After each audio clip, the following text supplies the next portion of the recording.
SSRTR, DDR y arbitraje y resolución alternativas de disputas, seguridad nacional y defensa estratégica, negociación y resolución de conflictos, conferencias multilaterales.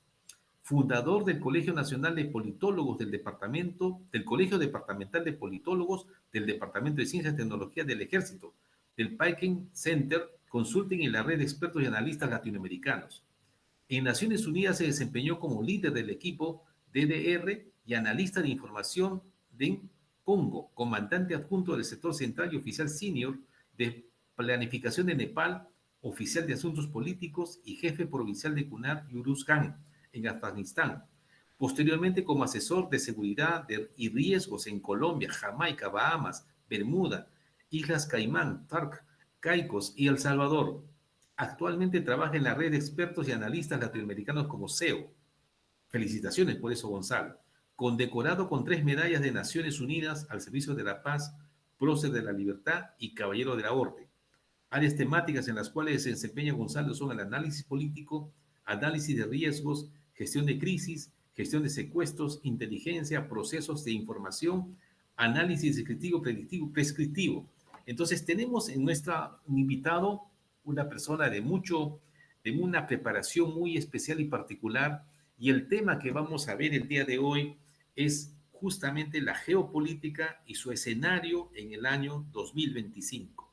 Este tema lo hemos escogido, se lo plantea acá a nuestro amigo Gonzalo, y evidentemente es un tema en el cual él tiene pleno dominio. Repito, nuestro tema es geopolítica en el escenario actual 2025. Gonzalo, me gustaría mucho que a todas las personas que nos siguen el programa, en primer lugar, nos hagas una definición clara de la parte de la geopolítica, para empezar. Muchas gracias, Rubén.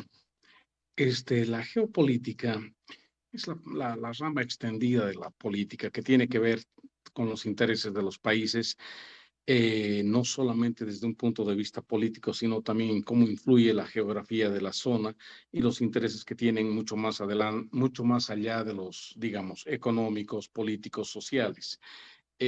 Mucha gente piensa que los países se mueven principalmente por situaciones económicas, pero más bien es al revés. Ejemplos hay varios que te los puedo dar ahora incluso. Por ejemplo, el tema de las tarifas en Estados Unidos. La gente piensa que las tarifas de los Estados Unidos tienen que ver con la economía de los Estados Unidos, pero en realidad es más que todo imponer una situación geopolítica más que económica. En ese sentido, pues países superpoderes como Estados Unidos lo que intentan es establecerse como un poderío global o regional, dependiendo del país, más allá de situaciones como mencionaba, políticas económicas o sociales. Entonces, la geopolítica abarca mucho más que eso, ¿no? Y es muy importante tomarla en cuenta, más allá de las superficialidades con las que nosotros sabemos leerlas en la prensa. Entonces, algunas cosas aparentan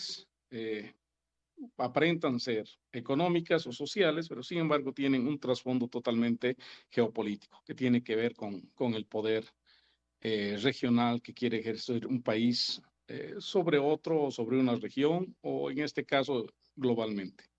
Excelente, Gonzalo. Entonces, creo que estás haciendo, no es que creo, estoy seguro que has hecho una definición muy importante, que la geopolítica es un enfoque mucho mayor a lo que es, lo que sería, digamos, el mercado de intercambio de productos y servicios entre países. Claramente te has referido, en el caso de Estados Unidos, es un país súper poderoso y lo que está haciendo es ya el dominio hegemónico que quiere implementar. Me gustaría mucho, por favor, por esa razón nos hemos centrado en la geopolítica en nuestro continente, pero sin dejar de lado a la fuerza enorme de Estados Unidos y a la otra fuerza importante de China y Europa. ¿Cómo podríamos ver ese aspecto de los balances geopolíticos y su impacto en nuestro continente, estimado Gonzalo? Gracias. A ver, comenzaremos primero por explicar que después de la Guerra Mundial, el mundo se tornó en un mundo unipolar, donde Estados Unidos quedó como el principal poder hegemónico en todo el mundo. ¿no? Si nos vamos un poquito más atrás, pues tenemos la doctrina Monroe que decía América para los americanos, y los Estados Unidos como que no quería intervenir en geopolítica global. Es más, durante la Segunda Guerra Mundial, pues se retrasaron mucho, digamos, entrar en el conflicto, en ese conflicto armado. ¿Por qué? Porque Estados Unidos solamente quería mantenerse manejando sus propios asuntos internos. Después de la Segunda Guerra Mundial, pues tuvimos nosotros todo el proceso ese de la Guerra Fría, hasta que hasta hace muy poco, cuando terminó la Guerra Fría, Estados Unidos pues siguió y se consolidó como el único poder. Estamos viviendo un mundo unipolar. Y estamos hablando de la época de Gorbachev. Después de eso, pues otras potencias comenzaron a surgir como líderes emergentes, como potencias emergentes, y pues el caso de Rusia en primer lugar, que volvió a resurgir, y China después, que primero como una potencia económica y después como una potencia militar. Ahora, con los acontecimientos que estamos viviendo, los acontecimientos globales, estamos pasando de ese mundo unipolar, donde Estados Unidos manejaba totalmente, a un mundo tripolar. A un mundo tripolar donde pues vemos ahora que la hegemonía está en tres ejes: el eje de Rusia, el eje de China y Estados Unidos. ¿Por qué nos interesa eso? Porque en este nuevo mundo tripolar que estamos viendo, eh, podemos ver nosotros ahora situaciones como las de derecho jurídico internacional que se están rompiendo en Europa con la invasión de Ucrania, antes de Ucrania, Crimea, y antes de Crimea, Georgia. Pero de todas maneras se está rompiendo el orden jurídico internacional que decía antes que los países no deben de ninguna manera invadir, y mucho menos pues quedarse con territorio de países ajenos. Por otro lado, tenemos las competencias que tenemos entre Estados Unidos y China, que aunque inicialmente son económicas, pues en algún momento se va a tornar esto en una competencia militar, porque por la famosa diplomacia del gunboat, la diplomacia del palo, como dicen. Y viendo a lo que es el ámbito latinoamericano, pues con la llegada de Trump, estamos viendo nosotros ahora que Estados Unidos se está tornando mucho más nacionalista en su política interna, y eso nos va a afectar porque nosotros pues caemos dentro de lo que es la esfera de los Estados Unidos. ¿Cuál es el problema? Que como estamos ahora después de un par de décadas que para mí fueron de abandono, por así decirlo, de la región de Latinoamérica, los Estados Unidos va a tener que echar mucho más ojo a las relaciones que tienen con los diferentes países.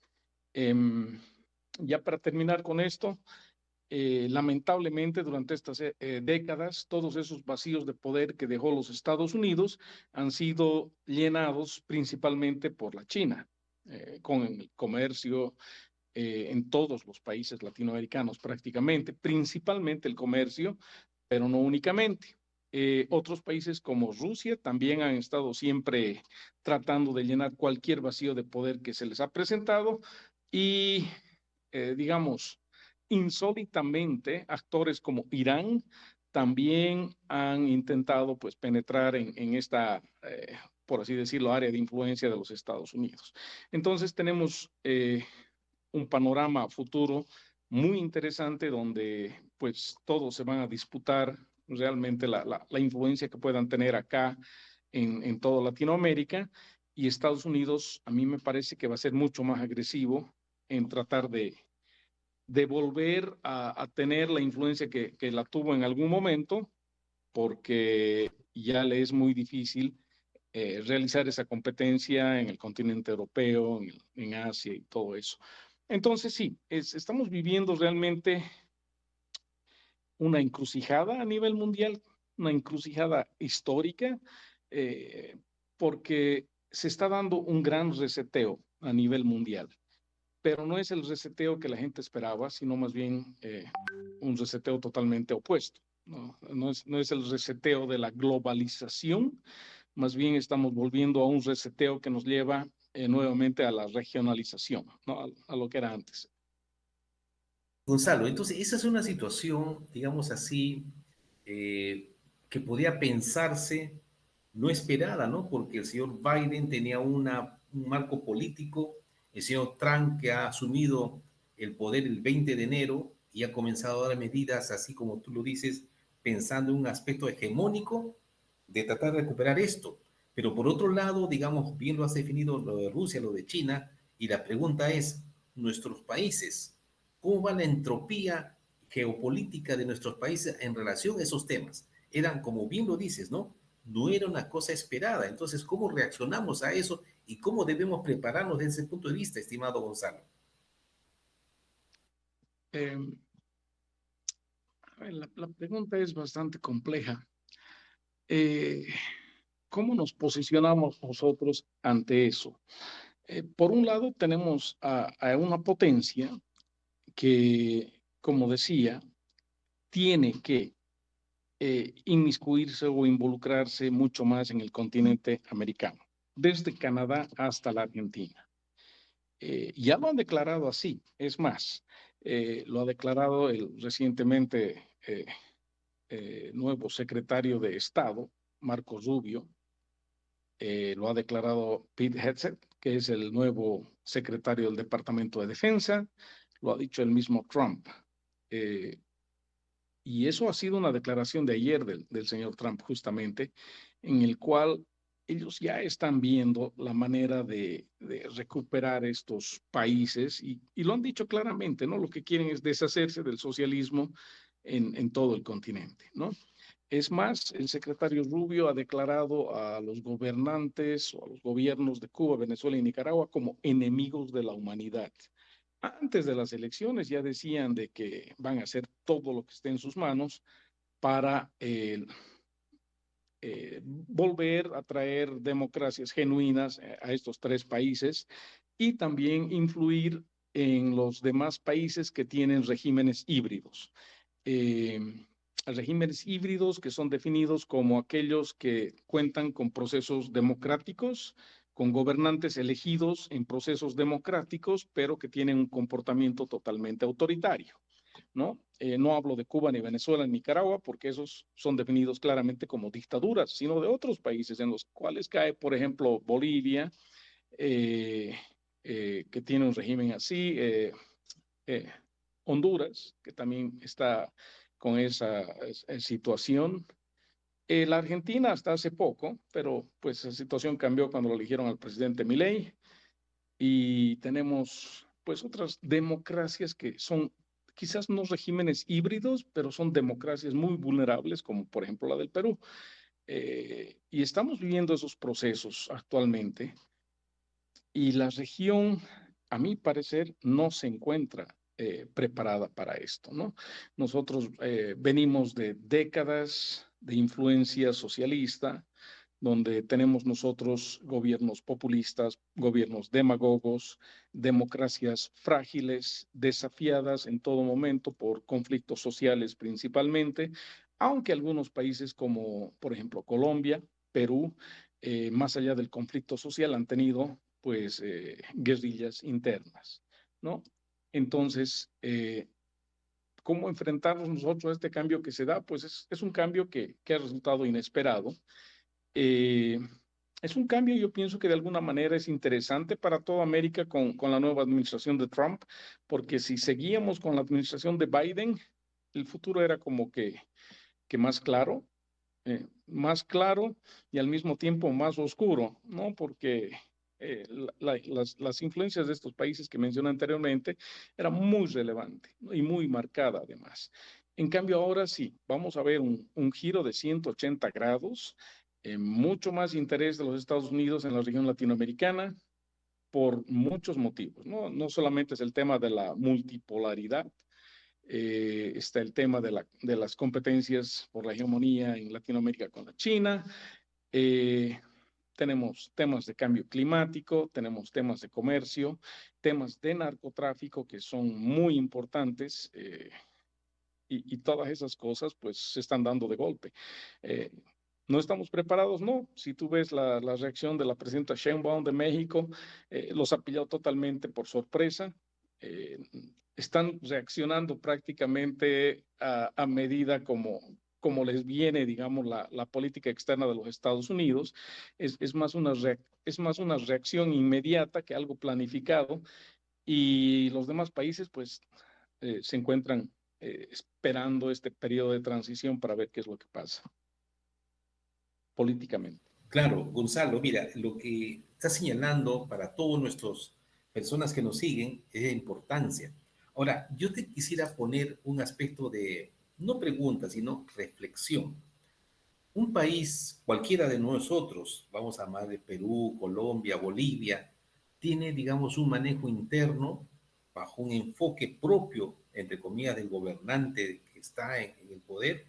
Tú has dicho claramente, y eso está demostrado, de que en el Perú la democracia es débil la democracia. Entonces la pregunta es, en el Perú van a haber elecciones el próximo año. Tú has dicho que en Bolivia va a haber elecciones en este año.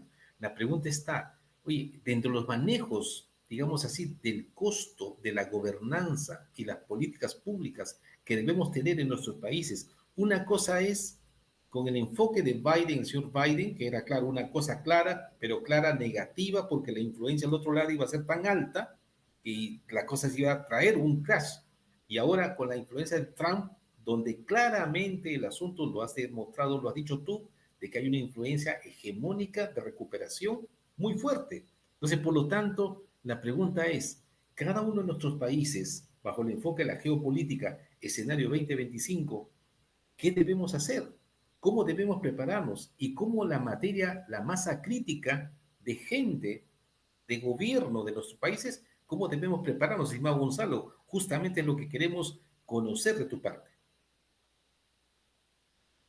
La- Esta es una pregunta más política que geopolítica. Yo creo que se está dando de una manera natural en todos los países. Por un lado, eh, los políticos socialistas, por así decirlo, tradicionalmente siempre han estado muy bien estructurados y han trabajado en equipo. Esto ha sido desde la Liga Comunista, ha pasado por lo que es la Internacional Socialista, y últimamente ha ido evolucionando por todo lo que es el socialismo del siglo XXI, el Grupo de Puebla, el Foro de Río y todo eso, ¿no? Eh, y así han ido consolidando sus políticas públicas, sus políticas populistas, y ahora, eh, respondiendo a tu pregunta, lo que se está viendo es un resurgimiento, quizás surgimiento, ni siquiera resurgimiento, un surgimiento de lo que viene a ser más bien una corriente nacionalista, una corriente libertaria, una corriente que la podríamos denominar de derecha, pero que no es esencialmente de derecha, es más que todo una política libertaria, ¿no?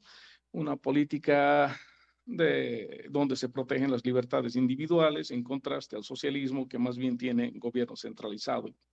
Eh, un, una política de protección a libertades individuales, a derechos humanos, libertad de expresión, a un Estado reducido, a un libre mercado, a proteger la propiedad privada por encima de todo.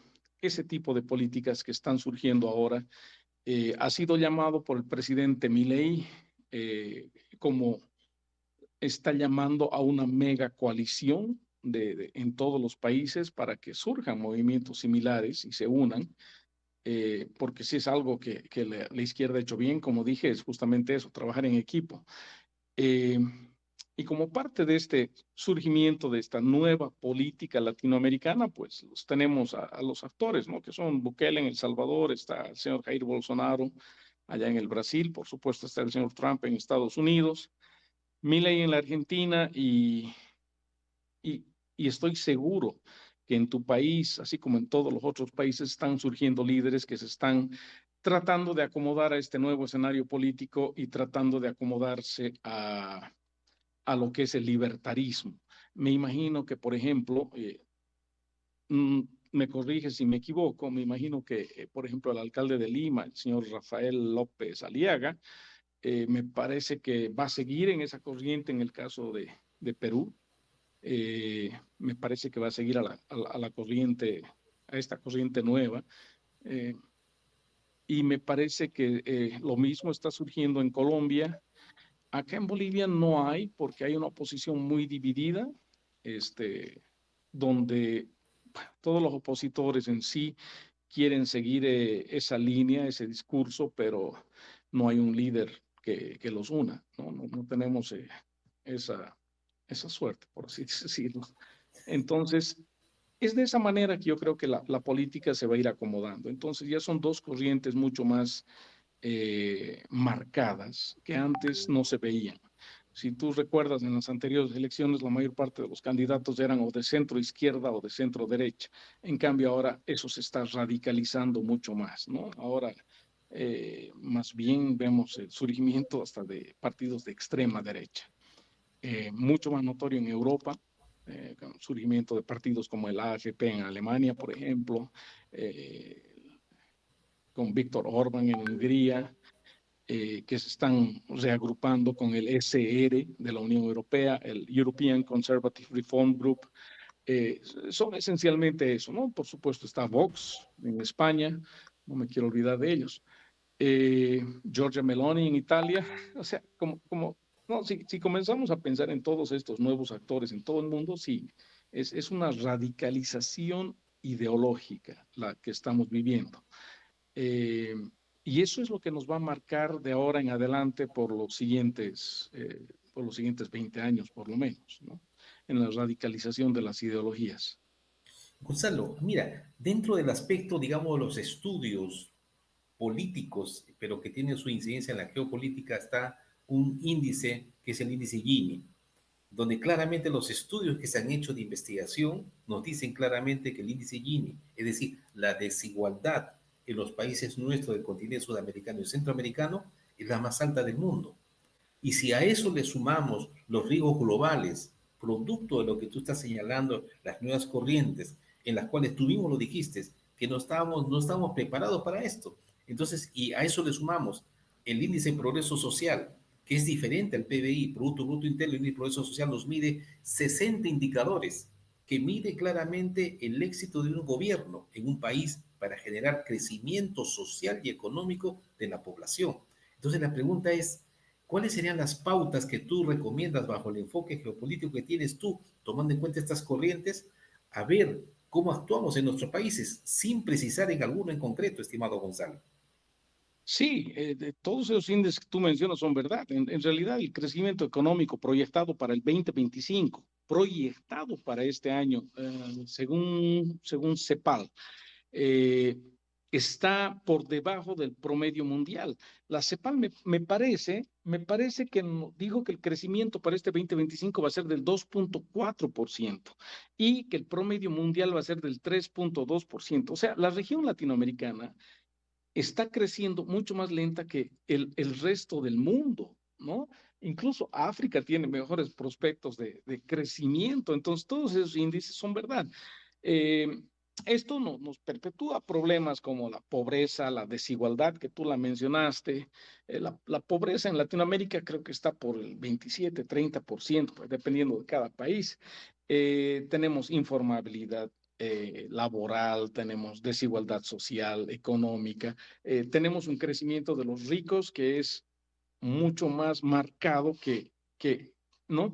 Que los pobres, que también, o sea, los pobres se están haciendo más pobres y los ricos se están haciendo más ricos, pero esta no es una situación causada por el capitalismo, sino al revés, es causada precisamente por el socialismo. Nosotros hemos visto durante esta última década, no voy a decir el colapso, en el caso de Bolivia es un colapso económico total que posiblemente lleve a Bolivia a convertirse en un estado fallido, pero en otros países ha sido un colapso, como digo, no es un colapso total, pero sí un colapso de sus economías. Y estoy hablando de México, una de las economías más grandes de la región. Estoy hablando de Brasil, que está alcanzando puntos negativos históricos en su economía. Estoy hablando de Chile, la economía, una de las economías más sólidas de la región, que también están ahora pasando por problemas. Eh, y esta es la norma, ¿no? Esta es la norma que hemos visto nosotros y la coincidencia en todos estos casos es que son justamente gobiernos socialistas. Eso es un hecho, no estoy hablando ni a favor ni en contra de ideologías, pero son todos estos gobiernos socialistas que han destruido economías, que están destruyendo sociedades, están destruyendo individuos en todos estos países. Entonces, sí, evidentemente lo que tiene que pasar de una u otra manera, si nosotros queremos sobrevivir como región, es cambiar estos modelos, ¿no? Estos modelos populistas, estos modelos de clientelismo político, estos modelos eh, de dádivas, de bonos, de Sí, ganar votos a través de la demagogia y del populismo, ¿no? Están causando fracaso, ¿no? Y tampoco han mejorado índices de pobreza, ¿no? Que si por lo menos hubieran mejorado las condiciones sociales, pues ya, pero no, tampoco eso, ¿no? ¿Por qué? Por la corrupción. La corrupción que también está generalizada y cuando vemos nosotros los índices de corrupción, el famoso índice de corrupción, todo el mundo, pues va a ver que todos estos países latinoamericanos, en vez de mejorar, están empeorando. Todos ellos están en la cola. El caso de Bolivia está solamente por encima de Haití, pero Perú tampoco está muy adelante. así es. Y nos va así en todos los países. Entonces tenemos que cambiar de modelo económico, definitivamente. Cualquier gobernante que suba tiene que cambiar de modelo económico porque si no se enfrenta a un colapso económico que después lleva a un colapso social. Eso es gravísimo, Gonzalo. Ahora mira, tú hace minutos hablaste de la palabra liderazgo. Tú dijiste claramente que en los países nuestros no se está notando el liderazgo. Ese es un punto también analizado por muchas investigaciones. Y yo me quiero referir, digamos, a un liderazgo, vamos a llamarle, no pensando que pues, se preparó en la mejor escuela, no sé, de Massachusetts o de donde que queramos pensar en una persona.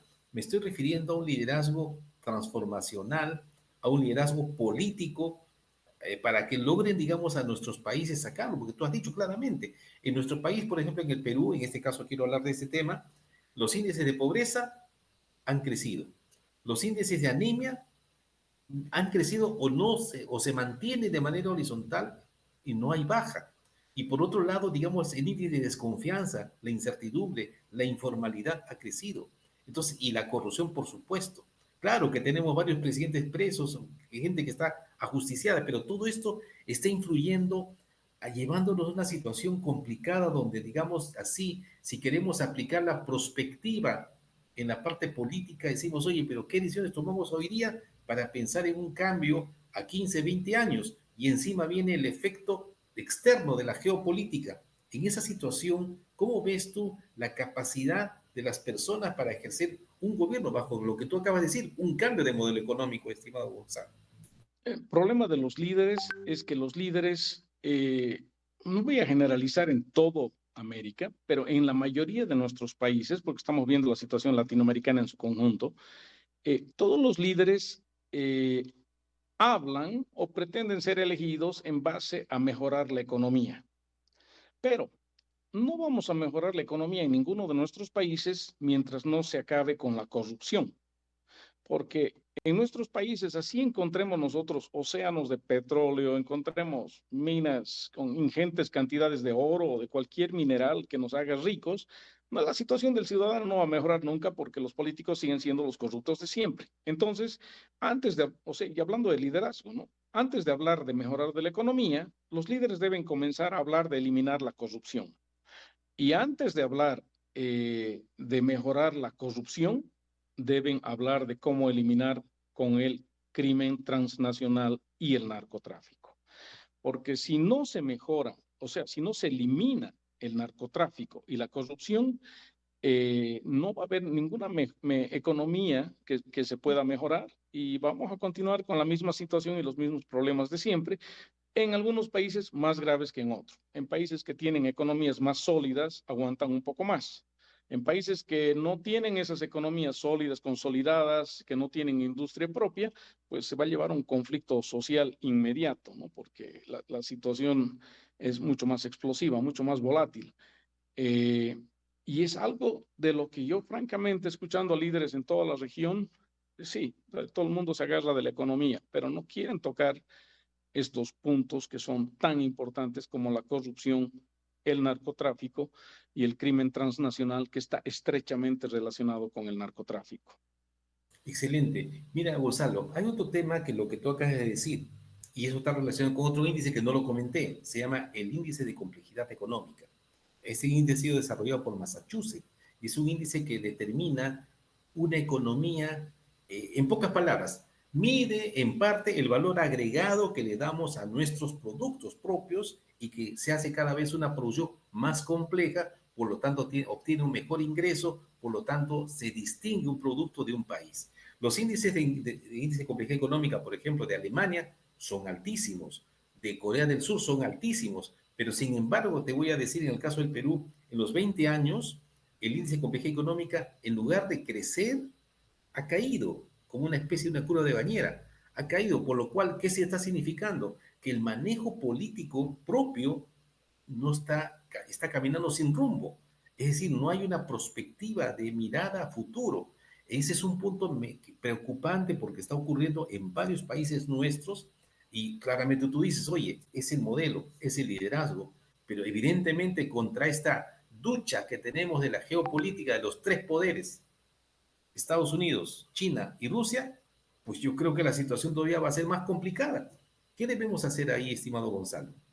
Abandonar la política extractivista que tienen la mayoría de nuestros países. Caso de la Argentina, por ejemplo, la economía antes de Milei estaba colapsada. En algunos índices estaba incluso por debajo de Bolivia. Eh, Inmediatamente después de un año de gobierno de Milei, ellos están recuperando, pues, milagrosamente en muchos aspectos y en muchos índices. ¿Por qué? Porque la Argentina no es solamente extractivista, cuenta con muchos recursos naturales, pero también cuenta con industria. Entonces, cuando tú juntas una política de mercado libre, una política de reducción de la burocracia del aparato estatal, una política de balance fiscal, ¿no? Entonces el país se recupera automáticamente, pero cuando tú tienes países, Brasil, por ejemplo, Brasil no se está recuperando porque justamente no tiene esa política, más bien sigue la política opuesta, pero cuando tú tienes países que son extractivistas y no tienen industria, no tienen servicios, no tienen tecnología, no tienen innovación como parte de de su industria interna, por así decirlo, de su industria global, entonces esos países pues no tienen dónde surgir, dónde resurgir. En algún momento el extractivismo se acaba y si ese país no tiene otras fuentes alternas de ingreso, pues evidentemente tiende a colapsar. Así es. Entonces, ahora, digamos, vienen otros temas más, ¿no? En todo esto que tú señalas, evidentemente son riesgos propios del país. Pero dentro de estos riesgos propios del país, tenemos que ver los riesgos globales. Por ejemplo, el riesgo del agua. Por ejemplo, el cambio climático. Y así como el cambio climático vienen otros más. Entonces, evidentemente la educación, regresamos al aspecto de la educación. Yo soy profesor principal de la Universidad Nacional de Ingeniería, trabajo en investigación en gerencia de proyectos y con mucha pena debo reconocer que la educación que estamos brindando, estimado Gonzalo, a nivel superior, dista mucho de lo que debe ser para pensar en una construcción de futuro país. ¿Qué opinas de eso, por favor? Um, el tema vamos a ver por partes, vamos a contar por partes esto. El tema de cambio climático, especialmente en Latinoamérica, es una situación que nos afecta mucho. Eh, por un lado, tenemos nosotros grandes reservas de bosques, como el caso de la Amazonía, del cual Perú tiene una parte, Brasil tiene gran parte, Bolivia tiene otro pedazo, Colombia tiene otro pedazo. Pero ¿qué pasa? En esta Amazonía y en estas reservas verdes, pues también tenemos nosotros minerales estratégicos, tenemos minería ilegal, la minería ilegal que hace estragos en Colombia y es la minería ilegal justamente que están explotando las guerrillas como ser el ELN, la FARC, las bandas criminales ilegales y En el caso de Perú también tenemos nosotros minería ilegal, sobre todo en la parte de, perdón, se me van los nombres, ¿cómo se llama este río?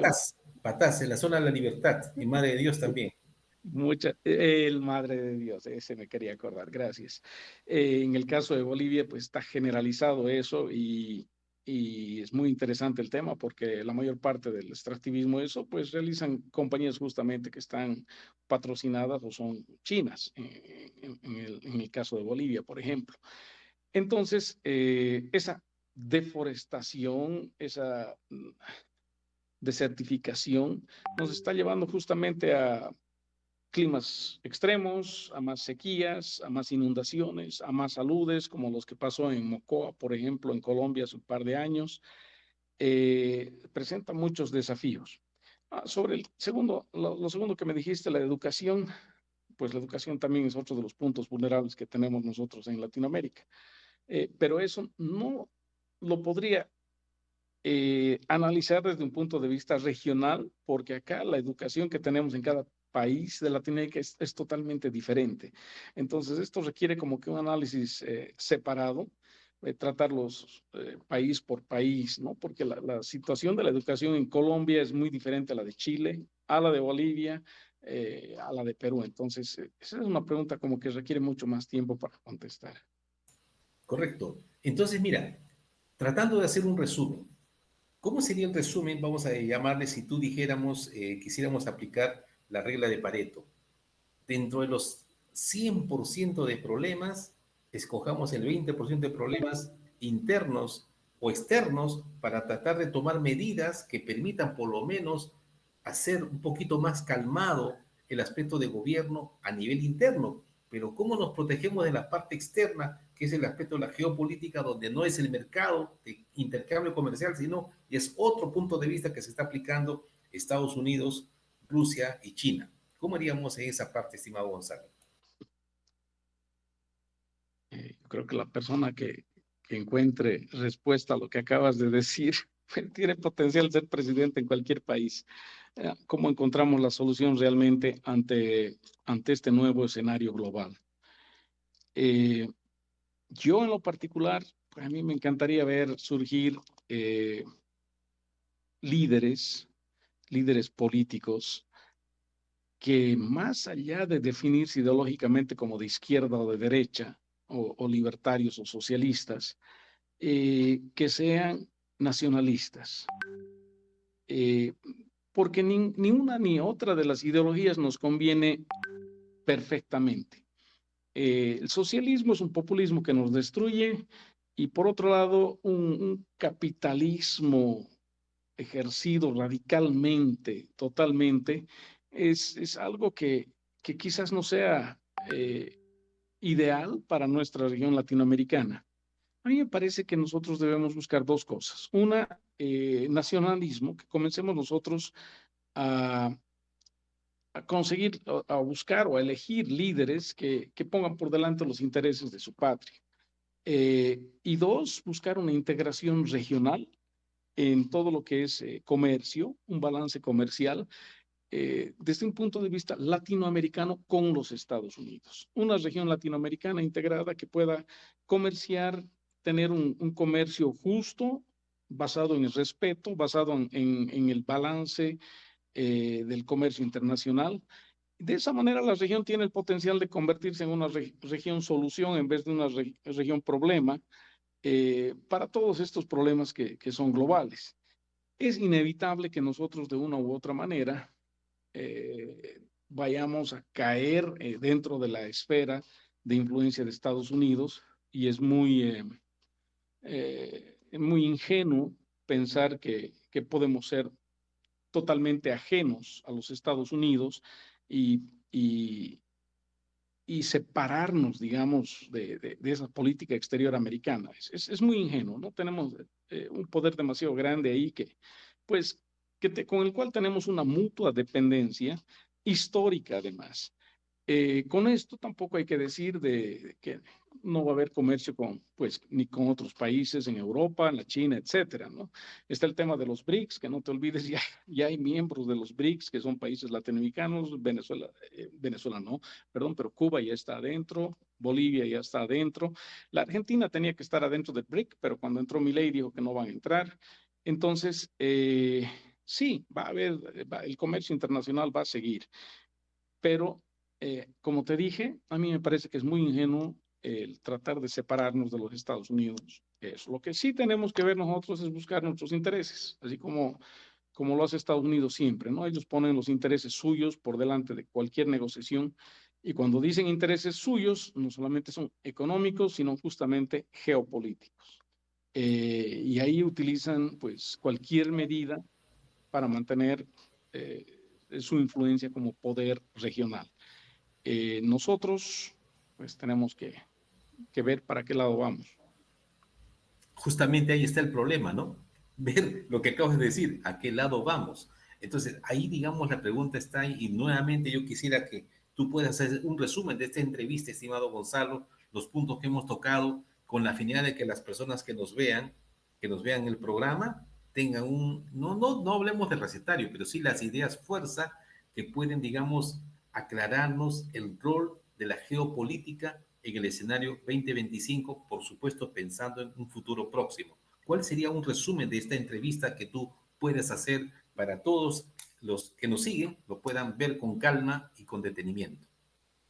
Nuevamente no tengo una receta, pero sí me parece que el sentido común nos dicta que en los países latinoamericanos la primera pelea que debemos hacer nosotros es contra el crimen transnacional, eh, principalmente el narcotráfico, ¿no? Ya sea como país productor o como país eh, tránsito. Eso es lo primero. Dos, combatir la corrupción en todos nuestros países, de alguna manera. Yo siempre celebro en esto. Perú es uno de los países que más transparencia tiene. Por lo menos ustedes han logrado apresar a algunos de sus expresidentes por corrupción. Los demás países, pues hay impunidad e inmunidad total para presidentes que son claramente políticos. La presidenta Kirchner tiene 9 casos de corrupción y pues ahí sigue, ¿no? Sigue defendiéndose. Entonces ese es el segundo punto, combatir la corrupción.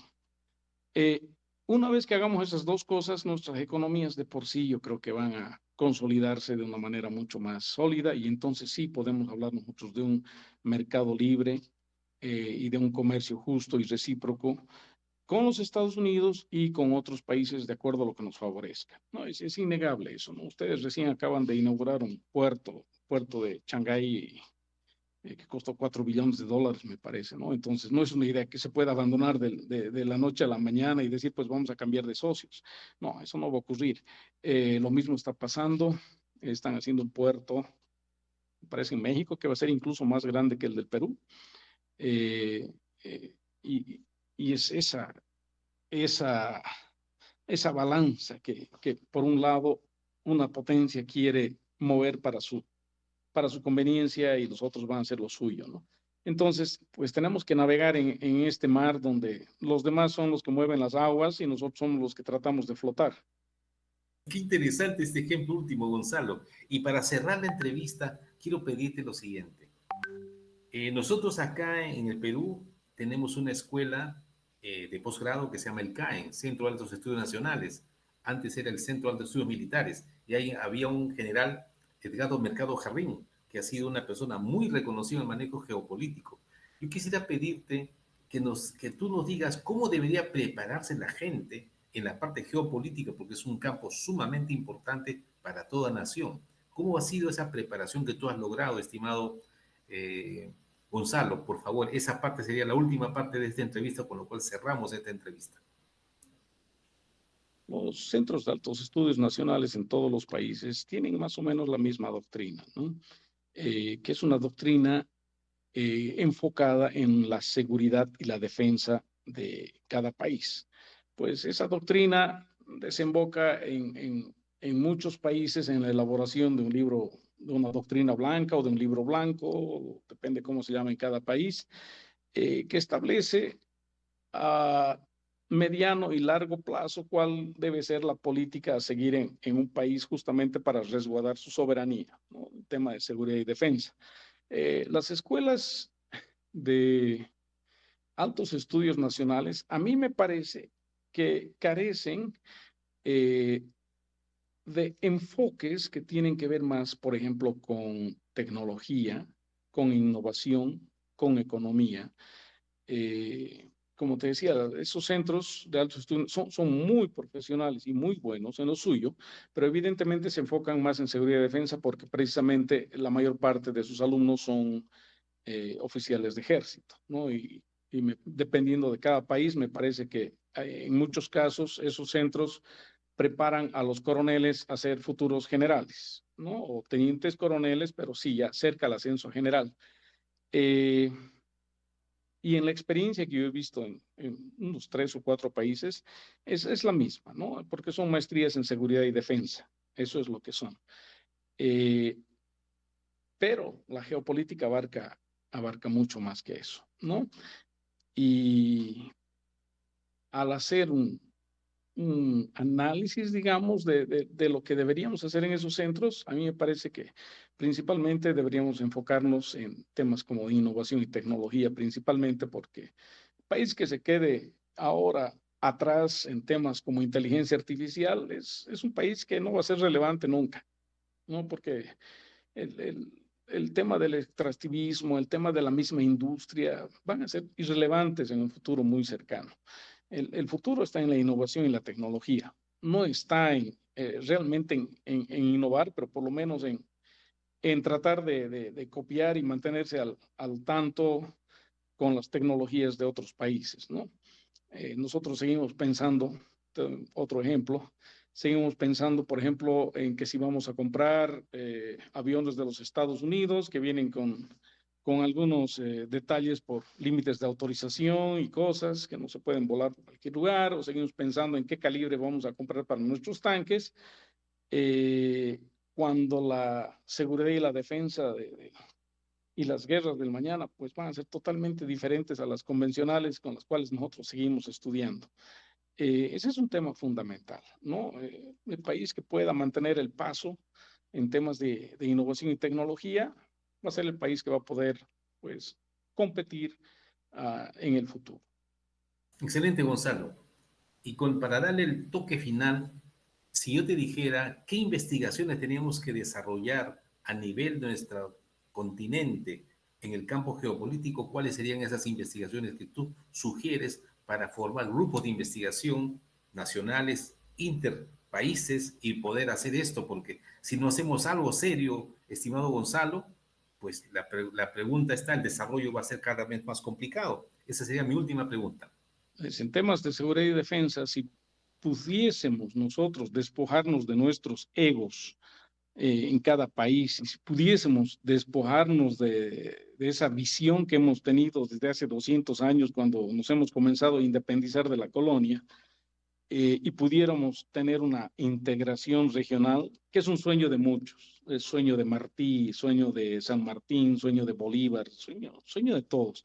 Lograr una integración regional en Latinoamérica, eso es pensar con visión, ¿no? Porque si juntas vos los PIBs de todos estos países, si juntas las capacidades de todos nuestros ejércitos, si juntas los recursos que tenemos en nuestros países, inmediatamente Latinoamérica pasa a ser, si no es la cuarta, viene a ser la quinta potencia mundial, inmediatamente, ¿no? Pero obviamente, me parece que este es un sueño de hace 200 años atrás y va a seguir siendo un sueño a futuro, ¿no? Pero obviamente eso sería un estudio digno de realizar entre los centros de altos estudios nacionales de todos los países, ¿no? Cómo poder acercarnos manteniendo nuestra soberanía.